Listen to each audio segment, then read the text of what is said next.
দর্শক, পুরনো কথা মনে পড়লে ভরা আর ভালো লাগে না, বুঝছেন?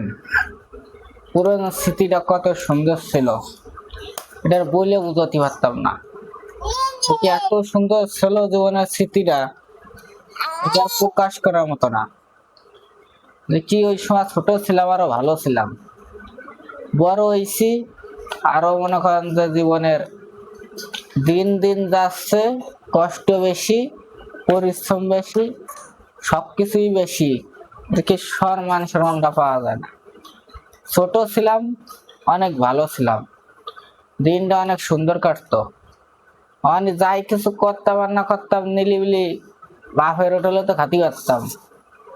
এত সুন্দরভাবে জীবন যখন থুয়ে এখন বড় হয়েছি, তাদের সংসার ছিল, আমাদের হয়েছে। এখন খালি পরিশ্রম আর পরিশ্রম।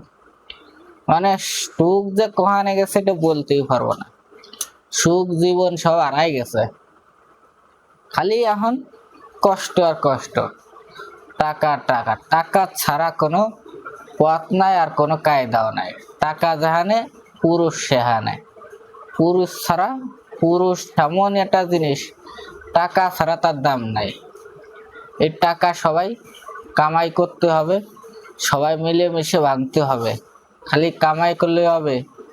ভাঙতে হবে, ধুতে হবে, সবকিছুই মিলেমিশে রাখতে হবে। পুরুষ হলো টাকার মেশিন, যে টাকা দেখাইতে পারে যে পুরুষ, সেই পুরুষ সবার কাছেই ভালো। এটাই বাস্তবতা। জীবন চলতেছে, চলবে ইনশাল্লাহ। আমরা চাই সবাই দিন শেষে যেভাবে হোক দিনটা যেন অনেক সুন্দর কাটে, মিলেমিশে কাটে, অনেক সুন্দর ভালোবাসায় দিনটা তার জন্য কাটে অনেক সুন্দর মতো। সবাই ভালো থাকুন। আল্লাহ হাফেজ।